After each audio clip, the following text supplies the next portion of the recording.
Welcome to the deep dive.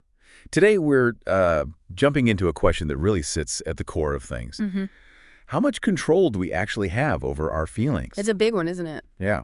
And the main idea we're exploring, drawing from some really insightful work like Dr. David Burns' Feeling Good, Hmm. kind of boils down to this phrase, as you think, so you feel. Hmm.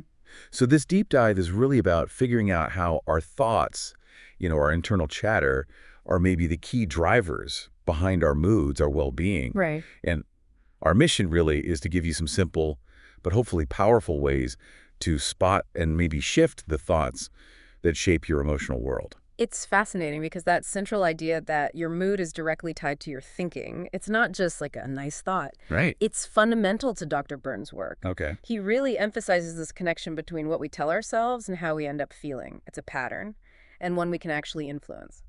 So let's maybe unpack this a bit. Think about that inner voice. Sometimes it pipes up with, I'm a failure, or maybe I'm just not good enough. Yeah, familiar ones for many people. Right. And what happens then? How do we feel? Often it's, well, sad, tired, maybe defeated. Exactly. It's almost instant, that link. Shows you just how powerful that internal dialogue really is. So it's not just something happening to us then. Precisely. And that's the empowering part. Mm-hmm. It means we're not just, passively getting hit by moods. If we learn to spot those negative thought patterns Mm-hmm. and consciously work on changing them, we actually gain this ability to gradually shift our mood, our energy. Honestly, sometimes our whole outlook on life, it's an active thing. Okay, but here's where it gets tricky, right? Because our minds, brilliant as they are, can sometimes, well, play tricks on us, lead us down these paths of distorted thinking. That's right. Cognitive distortions, it's a key concept. Right. Basically, common ways our thinking can get skewed, and we often don't even realize it's happening. Okay, so what are some examples? How does our thinking actually deceive us? Well, the sources point out a few really common traps. There's all or nothing thinking. That's seeing everything in extremes. Black and white. Exactly. No middle ground. It's either perfect or it's a complete disaster.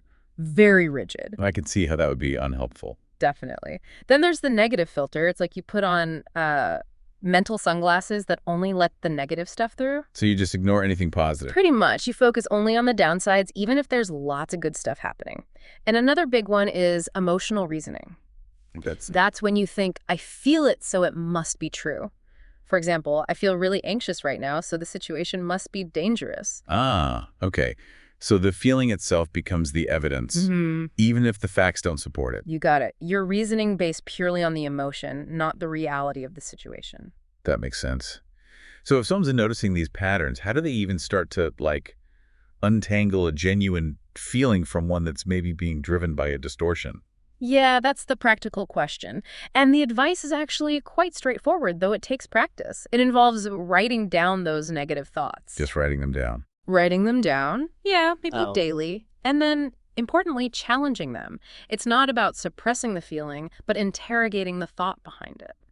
Okay, so challenging them. What does that look like? What kind of questions should you ask yourself? Well, beyond the basic, is this thought actually factually true?